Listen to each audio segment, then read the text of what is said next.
नमस्कार। हर हर महादेव, जय भोलेनाथ। स्वागत है आपका आपके अपने YouTube चैनल पर, जिसका नाम है हॉरर स्टोरी विद AK। मेरा नाम अनिल है। मैं यहाँ पर आपको ईश्वर से जुड़े चमत्कार एवं तीसरी शक्ति के प्रकोप पर आधारित कहानियाँ सुनाता हूँ। आज की कहानी एक हॉन्टेड हाउस की कहानी है। टैक्सी ड्राइवर राघव से कहता है, साहब वो घर तो बहुत दिनों से खाली पड़ा है और उस घर में कोई भी रहना नहीं चाहता। सुना जाता है कि एक औरत ने उस घर में फांसी लगा ली थी और उस घर में उसी की आत्मा का वास है। तुम ये फिजूल की बातें करना बंद करो, आत्मा वात्मा कुछ नहीं होती। राघव ने टैक्सी ड्राइवर को डांटते हुए कहा। राघव का पिछले हफ्ते ही माला गांव में तबादला हुआ था। पूरे हफ्ते नया घर तलाशने के बाद एक ही घर उसे मिला था जो कि बिकाऊ था। उसने जल्द ही वह घर खरीद लिया। वह अपनी बीवी और 2 बच्चों के साथ उसी घर में शिफ्ट होने के लिए जा रहा था। राघव का 9 साल का बेटा साहिल और 8 साल की बेटी डोली पीछे सीट पर बैठे ड्राइवर की बातों को ध्यान से सुन रहे थे। थोड़ी देर बाद डोली ने सुनीता से पूछा, मम्मी क्या सच में भूत होता है? राघव की बीबी सुनीता भी उन्हीं बच्चों के साथ पीछे की सीट पर बैठी थी। सुनीता ने दोनों बच्चों को समझाते हुए कहा, नहीं बच्चों, भूत वूत कुछ नहीं होता, अंकल तो बस कहानी सुना रहे थे।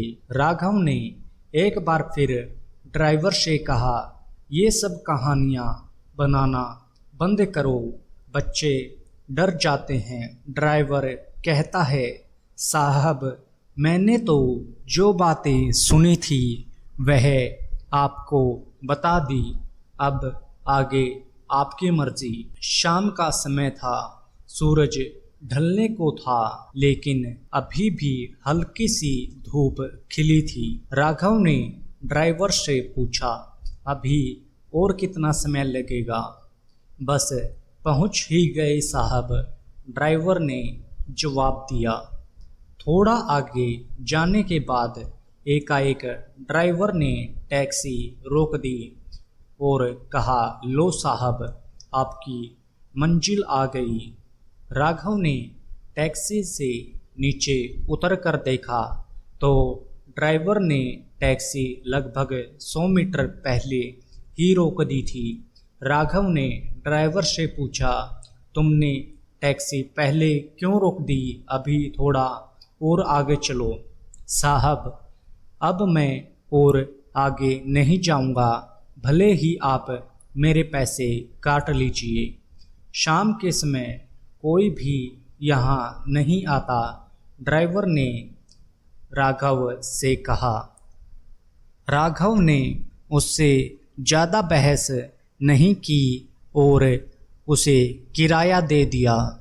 ड्राइवर ने उनके दोनों बैग छत से उतार दिए और टैक्सी मोड़कर वहाँ से वापस चला गया। सड़क बिल्कुल सुनसान हो गई, दूर दूर तक कोई नज़र नहीं आ रहा था। सूरज भी डूब चुका था। राघव और सुनीता दोनों ने एक एक बैग उठा लिया। फिर दोनों अपने नए घर की ओर बढ़ने लगे। थोड़ी ही देर में वे मेन गेट पर पहुंच गए। गेट पर जंग लगा हुआ और पुराना ताला लटक रहा था। तभी न जाने कहाँ से उनके पास एक बूढ़ी औरत आ गई। हाथ में लाठी लिए हुए थी। उसके बाल उलझे से थे, चेहरे पर काफी झुर्रियां पड़ी हुई थी। लगभग 90 साल की तो होगी ही। उस बूढ़ी औरत ने पूछा, तुम लोग कहाँ जा रहे हो? राघव ने बताया, हम लोग तो इस घर में रहने के लिए आए हैं। उस बूढ़ी औरत ने जैसे ही यह बात सुनी, वह जोर जोर से कहने लगी, लौट जाओ यहाँ से, लौट जाओ। वह किसी को नहीं छोड़ेगी। यहाँ जो कोई भी आता है वह जिंदा वापस लौटकर नहीं जाता। तुम सब मरोगे, लौट जाओ यहाँ से, लौट जाओ। अभी भी समय है, वापस चले जाओ। तभी उस घर का चौकीदार राम सिंह वहाँ आ गया और उसने उस बूढ़ी औरत को वहाँ से भगाते हुए कहा, चल बुढ़िया, निकल जा यहाँ से, भाग। कुछ भी बकती रहती है, पागल कहीं की। साहब, आप इसकी बातों पर ध्यान मत दीजिए, ये तो पागल बुढ़िया है, कुछ भी बकती रहती है। आप घर में चलिए। राम सिंह ने जंग लगी सरियों से बने गेट पर लटक रहे ताले को खोलते हुए कहा। दरअसल राम सिंह ही उस घर की देखभाल करता था और वह माली का काम भी करता था। राम सिंह ने गेट खोला। घर काफी पुराना लग रहा था। धूल और पत्तों से सारा घर ढका हुआ था। उस घर के आसपास कोई दूसरा घर भी नहीं था। दूर दूर तक केवल जंगल ही जंगल था। राम सिंह ने दोनों बैग अपने हाथों में उठा लिए और अंदर जाकर घर का दरवाज़ा खोल दिया। राम सिंह घर में चला गया। पीछे पीछे वे चारों लोग भी अंदर चले गए। घर के अंदर उनकी आवाज़ गूंज रही थी। सारे घर को मकड़ियों ने अपना घर बना रखा था। राम सिंह ने फिर उनको उनका कमरा दिखाया जो कि ऊपर वाले फ्लोर पर था। उसने जैसे ही गेट खोला वैसे ही फर से 2 कबूतर कमरे के बाहर उड़ गए। सारा सामान बिखरा पड़ा था। पूरे कमरे में धूल की चादर बिछी थी। राम सिंह ने उनके कमरे में उनके बैग रख दिए और उनसे कहा, साहब, आप लोग अपना सामान व्यवस्थित तरीके से रख लीजिए, तब तक मैं खाने का इंतज़ाम करता हूँ। राम सिंह चला गया। उन्हें पूरे घर को साफ करना था, इसलिए उन्होंने कमरे से शुरुआत की और वे लोग तुरंत ही काम पर लग गए। थोड़ी ही देर में उन्होंने अपने कमरे को साफ कर लिया और सारा सामान व्यवस्थित तरीके से रख लिया।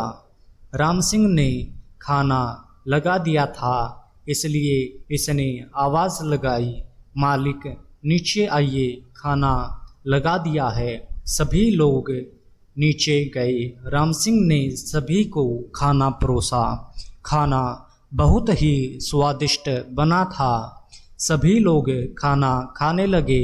खाते खाते राघव ने राम सिंह से उन अफवाहों के बारे में पूछा तो राम सिंह ने कहा, क्या साहब, आप भी इन लोगों की बातों में आ गए? जब वे खाना खा चुके थे तो राम सिंह उन्हें कमरे तक छोड़ने गया। राघव ने देखा कि उसके कमरे के पास एक और कमरा भी था जिस पर बहुत बड़ा ताला लटक रहा था। राघव ने पूछा, इस कमरे में ताला क्यों लगा है?